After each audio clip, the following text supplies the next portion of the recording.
Ayan. Oh. Overload, oh. Sa mangga.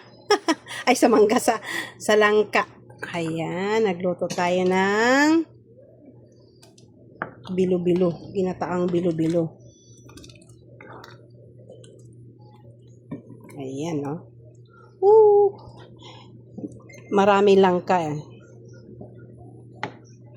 Yan, malapit na maluto.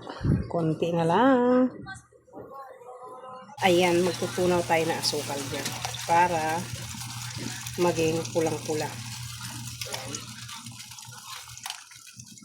Magtutunaw tayo ng konting asukal. Ilalagay natin dito. Kasi mas masarap siya pag yung parang sinunog-sunog ang ang asukal. Ayan.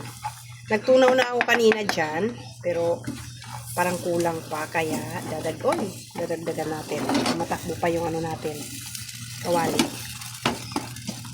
Dadagdagan natin, dadagdagan natin ng ayan. Para ilagay natin dito kasi mas masarap ang amoy niya, parang yung aroma niya. Masarap kapag tinunaw ang asukal na ganito. Masarap siya. Ibang lasa sa kapag patayin na natin. Oops. Ayan. Patayin na natin sa apoy. Ayan. Mas masarap siya pag ganito. Yung bilo-bilo. Pag ganyan yung gagawin mo. So, ayan. Ilalagay natin dito yan. Oh. Diba? Para parang pulang-pula talaga siya. Naggawa na rin ako kanina. Kunti na lang. Pandagdag na lang. Ayan. Oh. Oh. Lagyan natin yan. Ang dami kong langka, kaya overload sa langka, oh. Oh.